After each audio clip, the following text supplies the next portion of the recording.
வணக்கம். மாலை முரசு செய்திகளை விரிவாக பார்ப்பதற்கு முன் தலைப்புச் செய்திகளை பார்க்கலாம்.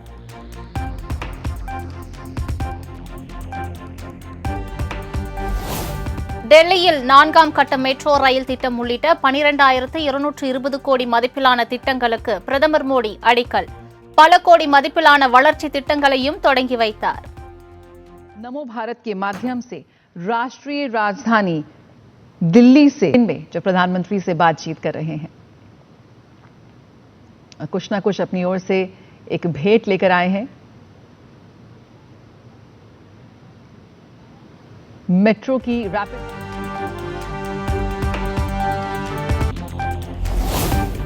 பரபரப்பான அரசியல் சூழலில் ஆளுநர் உரையுடன் நாளை கூடுகிறது தமிழ்நாடு சட்டப்பேரவை. அண்ணா பல்கலைக்கழக மாணவி பாலியல் விவகாரம் உள்ளிட்ட பல்வேறு பிரச்சினைகளை எழுப்ப எதிர்க்கட்சிகள் வியூகம்.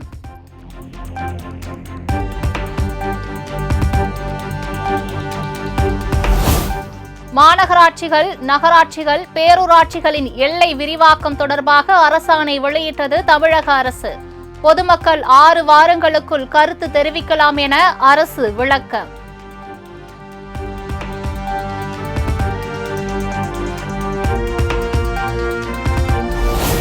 அலங்காநல்லூர், பாலமேடு, அவனியாபுரம் ஜல்லிக்கட்டு போட்டிகளுக்கான முன்பதிவு நாளை காலை தொடக்கம். வரும் 7ஆம் தேதி மாலை 5 மணி வரை பதிவு செய்து கொள்ளலாம் என மதுரை மாவட்ட நிர்வாகம் தகவல்.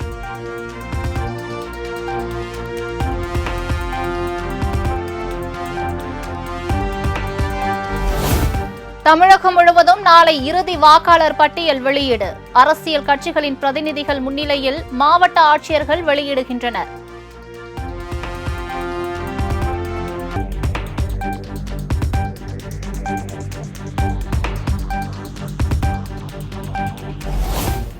பொங்கல் சிறப்பு ரயில்களுக்கான டிக்கெட் முன்பதிவு தொடங்கிய சில நிமிடங்களிலேயே விற்று தீர்ந்தன. தாம்பரம், நெல்லை சிறப்பு ரயில் உட்பட 5 ரயில்களின் டிக்கெட்களும் முடிந்தன.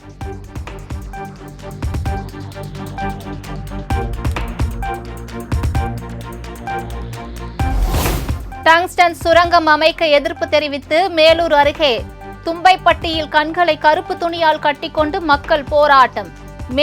மேலவளவு கிராமத்தில் ஒப்பாரி வைத்து ஆர்ப்பாட்டத்தில் ஈடுபட்ட பெண்கள். கோயில் இருக்கு, ஆன்மீக பூமி.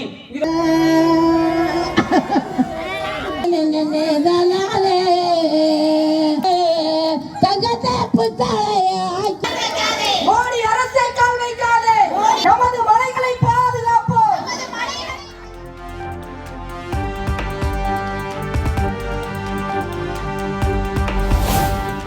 சிந்துவெளி எழுத்து முறையின் விளக்கத்தை கண்டுபிடித்தால் $1 மில்லியன் பரிசு. முதலமைச்சர் மு.க. ஸ்டாலின் அதிரடி அறிவிப்பு. உட்பட பலரும் இன்றளவும் பெருமுயற்சி செஞ்சுக்கிட்டு இருக்காங்க. அந்த முயற்சிகளை ஊக்கப்படுத்துகிற வகையில சிந்துவெளி புதிருக்கான உரிய விடையை கண்டுபிடிச்சு சிந்துவெளி எழுத்து முறையை தெளிவா புரிஞ்சிக்க உதவும் வழிவகைய தொல்லியல் அறிஞர்கள் இருக்கும்படி வெளிக்கொணரும் நபர்கள் அல்லது அமைப்புக்கு $1 மில்லியன் பரிசாக வழங்கப்படும் என்ற முத்தான முதல் அறிவிப்பு.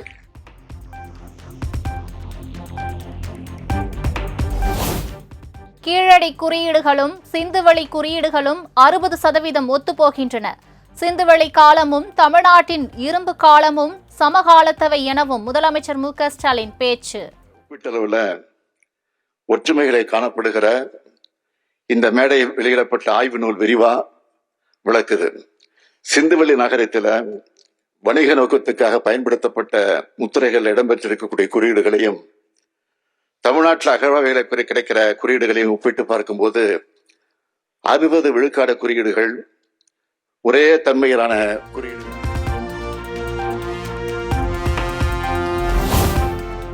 இந்திய துணை கண்ட வரலாற்றில் நமக்கான அடையாளத்தை நிலைநிறுத்த வேண்டும் என முதலமைச்சர் மு.க. ஸ்டாலின் பேச்சு. சிந்துவெளியில் காணப்பட்ட காளைகள் திராவிடத்தின் சின்னம் எனவும் பெருமிதம். வலுப்பெற்றிருக்கு. என்னதான் அங்க இல்லைன்னு கேட்கிற அளவுக்கு நன்கு கட்டமைக்கப்பட்ட வளர்ச்சி பெற்ற ஒரு நாகரிகம் சிந்துவெளியில் இருந்ததை அங்க கண்டெடுக்கப்பட்ட பல்வேறு அடையாளங்கள் காட்டுது. சிந்துவெளியில காளைகள் தான் இருந்துச்சு, இது திராவிட சின்னம். சிந்துவெளியில இருந்து இன்றைய அலங்காநல்லூர் வரை காளைகள் இருக்கு. பழந்தமிழ் இலக்கியங்கள்ல ஏறு தழுவுதல் நிகழ்ந்ததற்கான சான்றுகள் இருக்கு.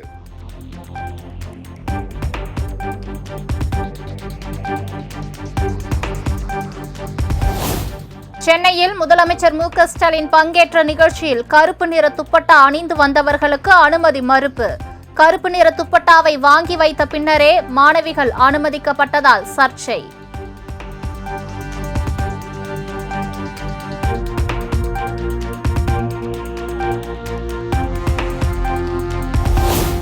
மார்க்சிஸ்ட் கம்யூனிஸ்ட் மாநாட்டில் கே. பாலகிருஷ்ணன் பேசியது தோழமைக்கு இலக்கணம் அல்ல என திமுக நாளேடான முரசொலியில் கண்டனம்.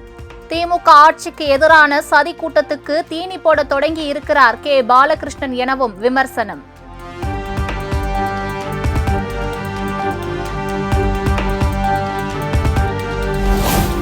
திமுக ஆட்சியில் கூட்டணி கட்சிக்காரர்களின் கருத்து குரல்களும் நெரிக்கப்படுகின்றன என பாஜகவின் தமிழிசை குற்றச்சாட்டு. அண்ணா பல்கலைக்கழக பாலியல் விவகாரத்தில் முறையான விசாரணை நடப்பதை மக்களுக்கு தெளிவுபடுத்தவும் அறிவுறுத்தல். சுதந்திரம் இருக்கிறது. எதிர்கட்சியா இருந்தாலும் சரி, கூட்டணி கட்சியா இருந்தாலும் சரி, யாரும் திமுக மாடல் அரசுக்கு, திராவிட மாடல் அரசுக்கு கருத்தே சொல்லக்கூடாது. சொன்னா உடனே முரசொலி பெரிய முரசா ஒலிக்கும் என்று சொன்னால் அது தமிழகத்தில் கருத்து சுதந்திரம் நசுக்கப்படுகிறது என்பதும் அறிவிக்கப்படாத அவசர நிலை இருக்கிறது என்பதை உறுதி செய்கிறது என்பதை நான் தெரிவிக்கிறேன்.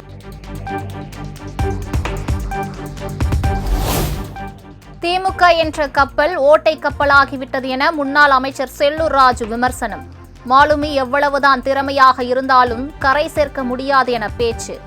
சந்திக்க வேண்டியிருக்கும். திமுக என்ற கப்பல் ஓட்ட கப்பல் ஆயிடுச்சு. மாலுமி எவ்வளவுதான் திறமையாக இருந்தாலும் கரை சேர்க்க முடியாது. இங்கே திறமையும் இல்லை, மாலுமிக்கு திறமையும் இல்லை.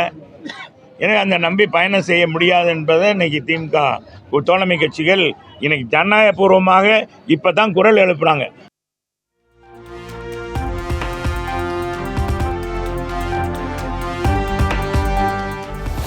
சிபிஎம் மாநில செயலாளர் கே. பாலகிருஷ்ணனின் கருத்துக்கு அமைச்சர் சேகர்பாபு அளித்த பதில் நையாண்டியாக உள்ளது. தமிழக வாழ்வுரிமை கட்சி தலைவர் வேல்முருகன் விமர்சனம்.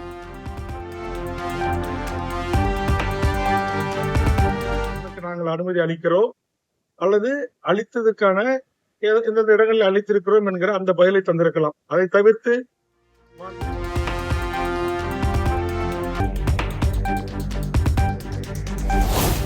பிறந்த நாளையொட்டி முதலமைச்சர் மு க ஸ்டாலினை நேரில் சந்தித்து வாழ்த்து பெற்ற கனிமொழி. கனிமொழிக்கு பொன்னாடை போர்த்தி வாழ்த்து தெரிவித்தார் மு க ஸ்டாலின்.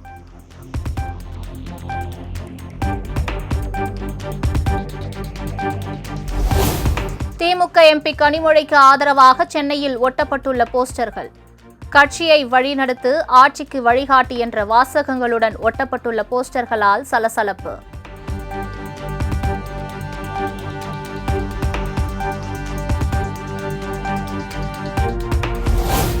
இரண்டாயிரத்து 25ஆம் ஆண்டில் டிஎன்பிஎஸ்சி, டிஆர்பி மூலம் தேர்ந்தெடுக்கப்பட உள்ள ஆசிரியர்கள், அரசு ஊழியர்கள் எத்தனை பேர்? விவரங்களை வெளியிடாமல் மூடி மறைப்பது ஏன் என தமிழக அரசுக்கு அன்புமணி கேள்வி.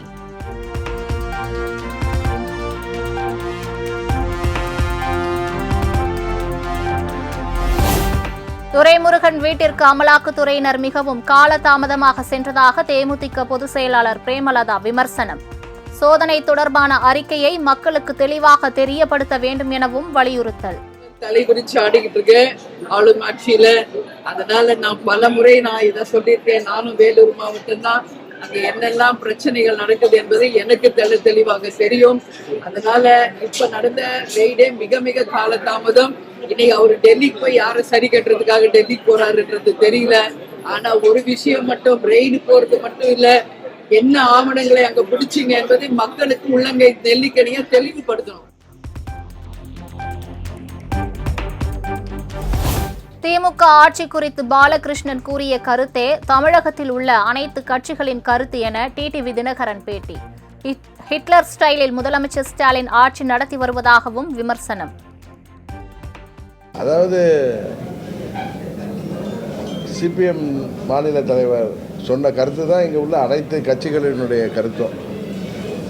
முரசொலியில் நீங்கள் வந்திருக்கிறதா சொல்கிற கருத்து அது அவங்களுடைய அந்த இடியமின் ஸ்டைலு, ஹிட்லர் ஸ்டைலில் இன்றைக்கு முதலமைச்சர் ஆட்சியை நடத்தி கொண்டிருக்கிறார் என்பதற்கு அது உதாரணமாக இருக்கு.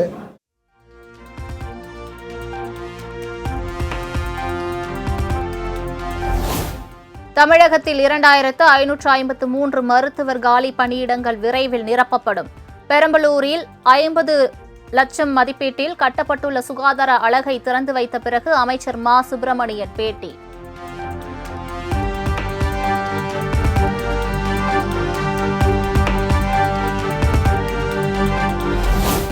தஞ்சாவூர், திருவாரூர், நாகப்பட்டினம், மயிலாடுதுறை, புதுக்கோட்டை மாவட்டங்களில் வரும் 11ஆம் தேதி கனமழைக்கு வாய்ப்பு. காரைக்காலிலும் கனமழைக்கு வாய்ப்புள்ளதாக வானிலை ஆய்வு மையம் தகவல்.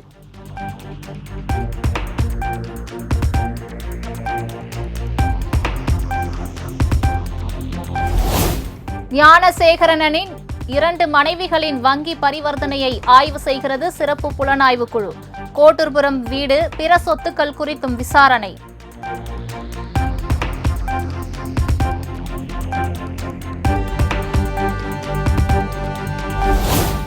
அண்ணா பல்கலைக்கழக வளாக கல்லூரிகள் பின்பற்ற வேண்டிய விதிமுறைகள் குறித்து சுற்றறிக்கை வெளியீடு.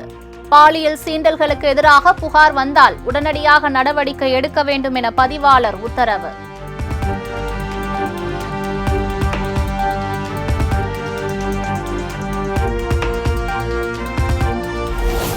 அண்ணா பல்கலைக்கழக வளாகத்திற்குள் மாணவர்கள் சைக்கிள் மட்டுமே பயன்படுத்த வேண்டும் என பதிவாளர் சுற்றறிக்கை. ஆன்லைன் நிறுவன டெலிவரி ஊழியர்களுக்கு பல்கலைக்கழக நுழைவு வாயில் வரை மட்டுமே அனுமதி எனவும் திட்டவட்டம்.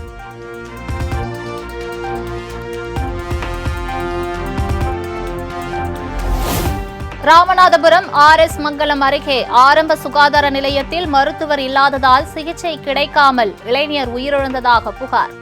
உறவினர் கதரும் காட்சி வெளியாகி பரபரப்பு. இங்க இருக்கிற நீங்க எதுக்கு இருக்கீங்க சொல்லுங்க. ஒரு உசுருக்கு ஒரு ஏதாவது இருக்கா? ஒரு எதிரிக்கியா நீங்க சிகிச்சை இருந்து போடுங்க.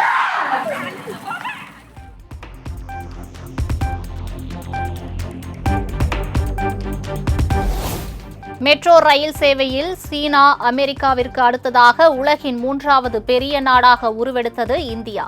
நாட்டில் 1000 கிலோமீட்டர் தொலைவுக்கு மெட்ரோ ரயில் சேவை விரிவாக்கம்.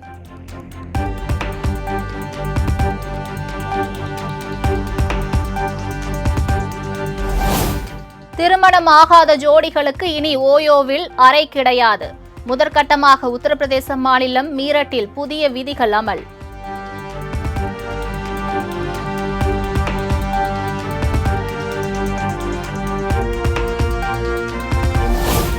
சென்னையில் களை கட்டிய 4வது ஆண்டு மலர் கண்காட்சி. குடும்பங்களுடன் குவிந்து வகை வகையான வண்ண மலர்களை கண்டு மகிழ்ந்த பொதுமக்கள்.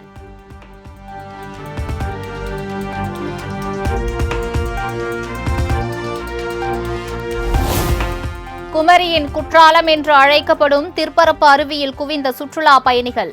சுட்டெரிக்கும் வெயிலில் ஆர்ப்பரித்து கொட்டும் நீரில் குளித்து குதூகலம்.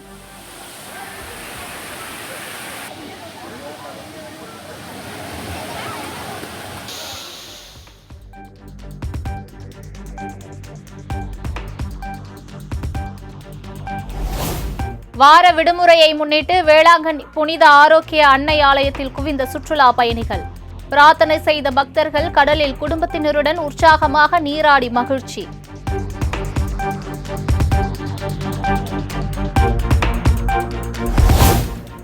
வடசென்னையில் 10 நாட்களுக்கு முன்பாகவே களை கட்டத் தொடங்கிய பொங்கல் பண்டிகை. கிராமத்தை சென்னை நகருக்கு அழைத்து வந்த பள்ளி குழந்தைகள்.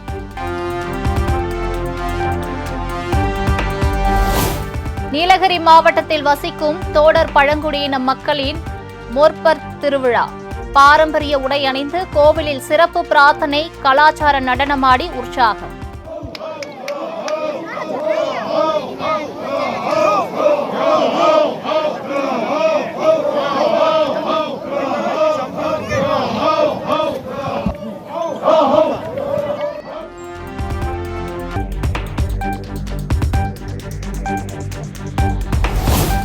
வார விடுமுறையை முன்னிட்டு உதகையில் குவிந்த சுற்றுலா பயணிகள்.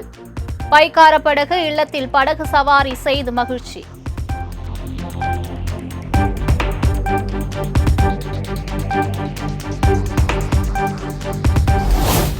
கோவை கொடிசியா வளாகத்தில் ஹாப்பி ஸ்ட்ரீட் நிகழ்ச்சி கோலாகலம். நூற்றுக்கணக்கான மக்கள் கலந்து கொண்டு ஆடி பாடி கொண்டாட்டம்.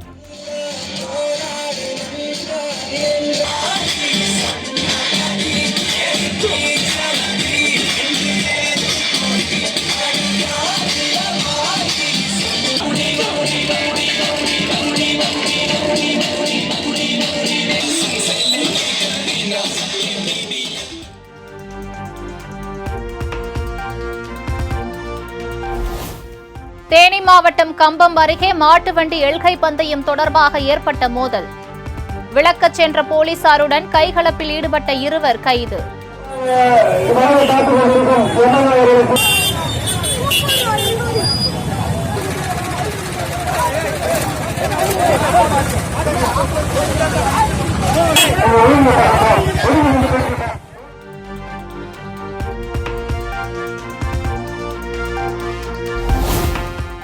சென்னை போரூரில் உள்ள பிரபல உணவகத்தில் ஆன்லைன் மூலம் ஆர்டர் செய்யப்பட்ட சிக்கனில் புழுக்கள் இருந்ததாக புகார்.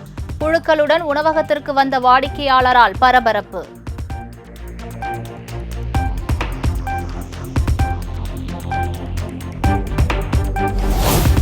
சென்னை திருசுலம் பல்லாவரம் இடையே 20 நிமிடமாக நிறுத்தப்பட்ட மின்சார ரயில். அவதியடைந்த பயணிகள் ரயிலிலிருந்து இறங்கி தண்டவாளத்தில் நடந்து சென்ற காட்சி வைரல்.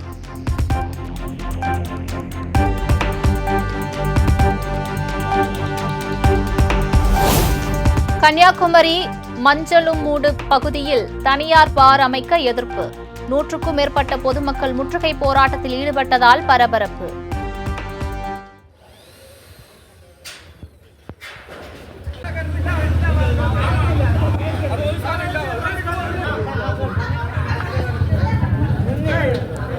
அவன் பார்காரன் நஷ்டப்பட்டானா இல்லையா, எனக்கு பொதுமக்கள் நஷ்டப்பட எனக்கு விட முடியாது. அவங்க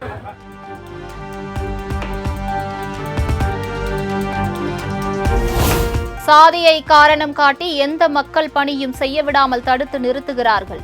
தூத்துக்குடி மேல அரசடி பஞ்சாயத்து தலைவர் ரோஹிணி ராஜ் பரபரப்பு புகார்.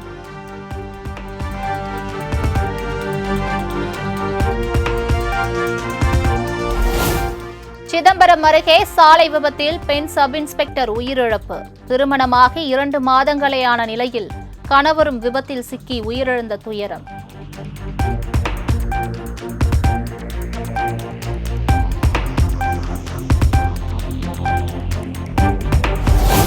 ஊத்தங்கரை அருகே இளம்பெண்ணை குத்திக் கொன்ற முன்னாள் கள்ளக்காதலன் நண்பருடன் கைது. வேறொரு ஆணுடன் தொடர்பில் இருந்ததால் ஆத்திரம்.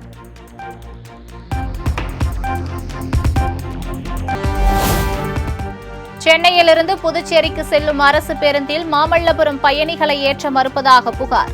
வீடியோ எடுத்தவரை உன்னால் என்ன செய்ய முடியும் என ஆவணத்துடன் கேள்வி எழுப்பிய பேருந்து நடத்துனர்.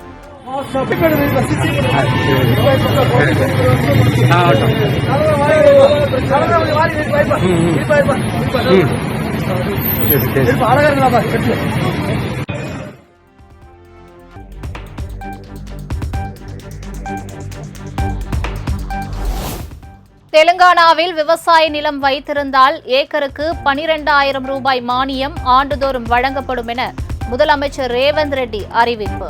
நிலமற்ற விவசாய தொழிலாளர்களுக்கும் ஆண்டுக்கு 12,000 ரூபாய் வழங்கப்படும் எனவும் உறுதி.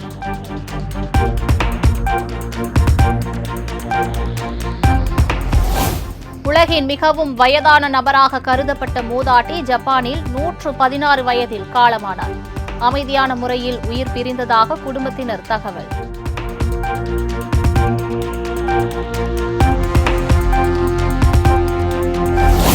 சிட்னியில் நடைபெற்ற 5வது மற்றும் கடைசி டெஸ்ட் போட்டியில் ஆஸ்திரேலிய அணி அபார வெற்றி. 5 போட்டிகள் கொண்ட தொடரை 3-1 என்ற கணக்கில் இந்தியாவை வீழ்த்தியது.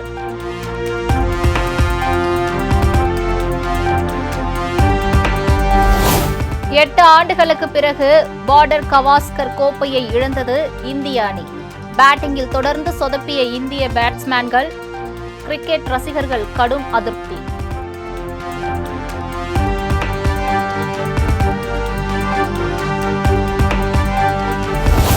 புஷ்பா 2 திரைப்பட வெளியீட்டின் போது காயமடைந்து மருத்துவமனையில் சிகிச்சை பெற்று வரும் சிறுவனை சந்திக்க செல்ல வேண்டாம். முறையாக தகவல் கொடுத்து செல்லுமாறு நடிகர் அல்லு அர்ஜுனுக்கு போலீசார் நோட்டீஸ்.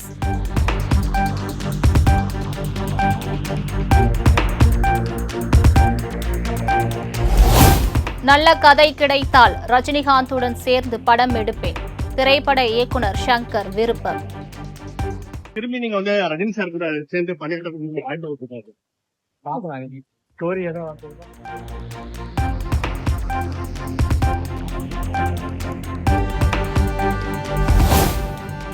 அறுவை சிகிச்சைக்காக மருத்துவமனையில் அனுமதிக்கப்பட்ட நடிகர் பிரபு டிஸ்சார்ஜ். மூளையில் ஏற்பட்ட வீக்கம் காரணமாக அனுமதிக்கப்பட்ட நிலையில் சிகிச்சை முடிந்து வீடு திரும்பினார்.